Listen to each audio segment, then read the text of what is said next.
직장인 여러분, 안녕하세요. 이 세상 모든 근로자를 위한 콤스코 노동법을 부탁해 첫 시간으로 다룰 주제는 모성보호 제도입니다. 출산과 육아를 위한 모성보호 제도는 다음 세대를 양육하는 데 불가피하므로 최대한 보장되어야 합니다. 특히 신체적 특성 때문에 여성에게 주어진 모성부담은 사회 전체가 부담해야 할 필요가 있는데요. 이러한 이유로 여성에 대한 모성보호가 강화되는 동시에 남성 근로자에 대한 역할을 강화하는 변화가 진행되고 있습니다. 이번 시간을 통해 임신, 출산, 육아를 중심으로 노동법이 어떠한 방식으로 모성보호 여건을 개선해 나가고 있는지 학습해 보도록 하겠습니다. 노무사님, 임신 중인 근로자랑 관련해서 노동법에서는 어떠한 보호제도를 두고 있나요? 노동법에서 임신 근로자를 보호하기 위한 장치로 크게 네 가지를 말씀드릴 수가 있는데, 먼저 근로시간 단축, 정기 태아 검은 검진, 그리고 시간의 근로 금지, 수유시간 보장을 말씀드릴 수가 있겠습니다. 먼저 근로시간 단축은 12주 이내 그리고 36주 이후에 태아 보호를 위해서 이때가 임신 초기와 후기거든요. 이때 근로시간 단축을 이제 근로자가 요청을 하는 경우에 1일 2시간 이내의 범위에서 유급으로 근로시간을 단축할 수 있도록 규정을 하고 있고요.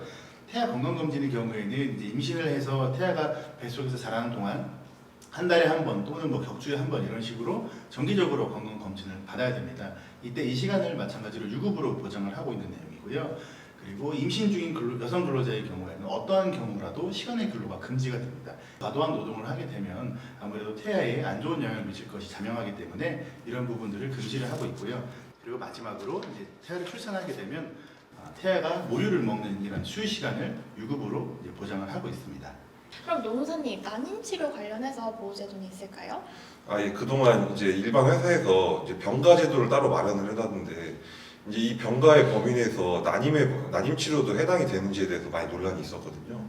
그래서 어떤 회사에서는 이를 넓게 해석해서 이제 난임 치료에 대해서도 병가의 개념으로 부여를 한 회사가 있던 반면에, 이제 이거를 이제 난임 치료를 병가의 범위에 포함을 안 시켜서 이에 대해서 휴가를 부여를 못한 회사들이 많아가지고, 정부에서는 이제 이를 고려해서 난임 치료 휴가를 별도로 이제 신설을 해서 이제 3일의 휴가를 갈 수 있게끔 보장을 해주고 있습니다. 그러면은 출산 관련된 보호제도는 어떤 게 있나요? 예, 출산 관련해서는 이제 크게 산전후 휴가 그리고 배우자 출산 휴가가 있습니다. 산전후 휴가 같은 경우에는 출산 전후를 통틀어서 90일의 휴가를 보장하게끔 하고 있고요. 또한 이제 그 임산부를 이제 건강을 돌볼 수 있게끔 배우자에 대해서도 10일의 휴가를 부여하게끔 되어 있습니다. 예, 이때 이제 휴가가 이제 장기간이다 보니까 사장님의 관점에서 생각을 해보면은 근로공백이 장시간인데도 이걸 다 유급을 처리하게 되면은 인건비가 지나치게 상승한다는 측면이 있고요. 반대로 이제 저희 이제 직원의 측면에서 보면은 90일을 전부 무급으로 하게 되면은 이때 생계 유지에 큰 어려움을 겪을 수가 있거든요. 그래서 이제 정부는 이 일을 좀 조화롭게 해결을 하고 있습니다. 그래서 첫 60일에 대해서는 사장님이 그 유급으로 이제 처리를 하게끔 제도를 설계하고 있고요. 다만 나머지 30일에 대해서는 중소기업의 경우 국가에서 유급을 지원하게끔 제도를 마련해두고 있습니다. 다만 대기업에 대해서는 인건비의 이제 지급 능력이 어느 정도 있다고 인정을 해서 정부에서는 나머지 30일에 대해서는 대기업에 대해서는 특별한 지원을 안 하고 대기업이 어느 정도 부담을 하게끔 조치를 취하고 있습니다. 노무사님이 방금 설명 잘 해주셨는데 제가 한 가지만 좀 더 추가로 설명드리면 좀 더 이해하시는 게 좋을 것 같아요. 출산 전후 휴가가 총 90일 휴가를 부여하고 있다고 말씀드렸잖아요. 근데 이때 반드시 출산 이후에 45일이 보장이 돼야 됩니다. 이제 그렇다 보니까 우리가 실제 출산을 하게 되면 출산 예정일보다 출산이 더 늦춰지는 경우가 있잖아요. 그래서 뭐 출산일 이전에 출산 전후 휴가 60일 쓴 경우, 이때는 나머지 45일을 어떻게 부여를 해야 되냐, 이게 실무적으로 문제가 될 수가 있는데, 이 경우 법에서는 90일만 유급으로 보장하도록 하고 있지 그 나머지에 대해서는 유급으로 보장할 것을 강제하고 있지 않거든요. 그래서 이때 45일 휴가를 부여하더라도 앞에 30일은 유급이지만 나머지 15일은 무급으로 부여를 해도 무방할 것으로 보입니다. 다만 기업에서 여성 근로자의 이런 모성보호를 위해서 나머지 15일도 유급으로 보장을 하는 것과 같은 이런 제도 설정은 법보다 좀 더 유리한 조건을 설정하는 것이기 때문에 전혀 법적인 문제는 없을 것으로 생각이 됩니다.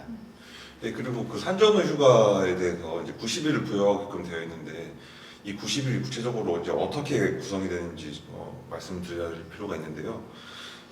일단 휴가를 부여하는 개념에 있어서는 이제 역일 개념이 있고 근로일 개념이 따로 있습니다. 그래서 이제 일반적으로 저희가 부여를 받고 있는 연차 휴가 같은 경우는 이제 근로일 개념이 적용이 돼서 예를 들어서 일주일 휴가가 부여된다고 가정을 했을 때 토요일, 일요일에 대해서는 휴가일로 처리가 되지 않는 반면에 월요일부터 금요일까지는 휴가로 처리되는 이런 개념으로 볼 수가 있는데요. 근데 출산 전후 휴가 같은 경우에는 이제 법 규정에서 역일 90일이라는 표현이 있습니다. 그래서 이제 예를 들어서 토요일 날 출산을 해서 산전후 휴가가 스타트됐다고 이제 가정을 해도 토요일 같은 경우에는 이제 연차 휴가와는 달리 이제 휴가일로 카운트가 되게 되고요. 이에 따라서 이제 90일 내에 주말이 있어도 주말도 휴가일로 산정이 돼서 휴가가 부여가 됩니다. 반면에 이제 배우자 출산 휴가 같은 경우에는 어느 정도 좀 90일에 비해서는 짧은 10일이 부여가 되기 때문에 이제 역일이라는 개념이 도입이 안 되고 이제 근로일 개념이 도입돼서 평일에 대해서만 휴가일이 카운트가 되고 토요일, 일요일 같은 이제 휴일에 대해서는 휴가일로 산정이 되지 않습니다. 그러니까 배우자 출산 휴가 같은 경우는 워킹데이 기준으로 이제 산정한다는 말씀이잖아요. 예, 그렇습니다. 그러면 출산을 하고 나면 육아를 하게 될 텐데 이 육아휴직 관련해 가지고 어떤 법 보호제도가 있는지 궁금합니다. 우리 법에서는 육아를 좀 보장을 하기 위해서 크게 육아휴직 제도와 근로시간 단축 제도를 이제 규정을 하고 있는데요. 만 8세 이하 또는 초등학교 2학년 이하의 자녀를 둔 이제 그런 직장인의 경우에 근로자의 경우에 육아휴직과 근로시간 단축 제도를 사용할 수가 있습니다. 육아휴직은 1년 이내의 범위에서 휴직을 할 수 있게 허용하는 제도고요. 근로시간 단축 제도는 이제 육아를 하기 위해서 이제 일과 이제 근로를 실제로 이제 병행해야 되는 경우가 있잖아요. 그런 경우에 사용하기 위해서 이제 신설된 이런 제도라고 생각하시면 되겠습니다.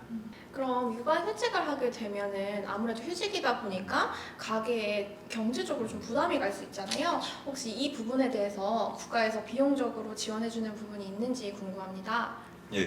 휴직의 기간이 이제 1년이 부여가 되는데 이렇게 장기간 휴직이 부여되다 보니까 사업주 입장에서는 또 이제 근로 공백이 1년이나 되는 거기 때문에 이걸 전부 유급으로 보장하게 되면 뭐 대기업은 몰라도 중소기업한테는 크게 아마 이제 문제가 될 거고요.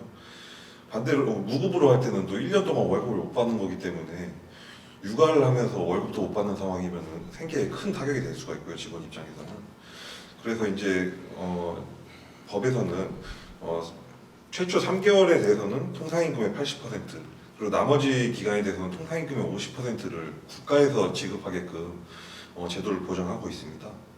다만 이제 이게 지금 법 제도가 고용보험에서 이루어지다 보니까 이 재원이 다 단순히 이게 육아휴직 근로자뿐만이 아니라 일반 근로자의 이제 보험료에서도 지출이 되는 측면이 있어요. 그래서 이제 통상임금 80%를 무조건 지원하게 되면은 보험료 측면에 있어서도 재정이 부담이 될 수가 있기 때문에 상한액을 지정해 두고 있습니다. 그래서 첫 3개월에 대해서는 통상임금 80%를 지급하되 상한액을 150만 원으로 지정을 하고 있고요. 그리고 나머지 기간에 대해서는 통상임금 50%를 지원하게끔 되어 있지만 상한액을 120만 원으로 해두고 있어서 고용보험 이제 재정에 있어서도 어느 정도 이제 좀 안정이 되게끔 상한액을 지정을 해두고 있습니다. 그럼 방금 노무사님 말씀하신 것 중에서 이제 휴직할 때 꿀팁이 하나 있어서 좀 부가적으로 설명드렸으면 좋겠어요. 그래서 우리가 일반적으로 육아휴직을 할 때 부부가 동시에 사용하는 경우는 사실은 좀 드물지 않습니까? 법 개정을 통해서 동시에 사용하는 것을 허용했지만 실제적으로는 부부 한쪽이 먼저 육아휴직을 사용하고 나서 다른 쪽이 육아휴직을 이어서 사용하는 경우가 많을 텐데요. 소위 아빠 육아휴직이라고 하는 제도인데요. 통상임금의 80%, 150만 원 상한이던 최초 3개월 동안 통상임금의 100%, 250만 원 상한으로 해서 육아휴직 급여를 지원한다는 내용입니다. 다만 하나 유의하실 것이 이때 부부가 동시에 육아휴직을 사용하는 경우에 그 상한 100%, 250만 원 상한 제도는 적용될 수가 없고요. 통상임금 80%, 150만 원 상한에 적용을 받게 됩니다. 이 부분 좀 유의하셔서 육아휴직 할 때 참고하셨으면 좋겠습니다. 이번 법 개정을 통해서 휴직급여의 보장 범위가 늘어난 것 같은데요. 그래도 휴직급여가 늘어났다 하더라도 제가 육아휴직을 하지 않았을 때 받을 수 있었던 임금과 좀 차이가 있을 거 아니에요. 이러한 차이를 줄이고 싶어 하시는 분들도 있을 텐데 혹시 이거에 대해서 뭐 이용할 수 있는 제도가 있을까요? 방금 말씀하신 것처럼 이제 육아휴직을 사용하게 되면 근로자는 실수령 임금이 줄어들게 됩니다. 그러면 아무래도 경제적인 부담이 될 수밖에 없는데요.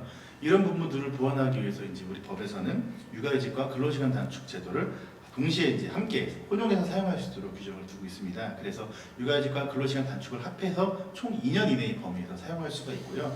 육아휴직의 경우에는 이제 다만 법에서 1년 이내의 범위에서 사용하도록 하고 있기 때문에 뭐 예를 들어서 육아휴직을 8개월 사용한 경우에는 근로시간 단축을 1년 4개월을 이어서 사용하는 등 이렇게 활용할 수가 있겠습니다.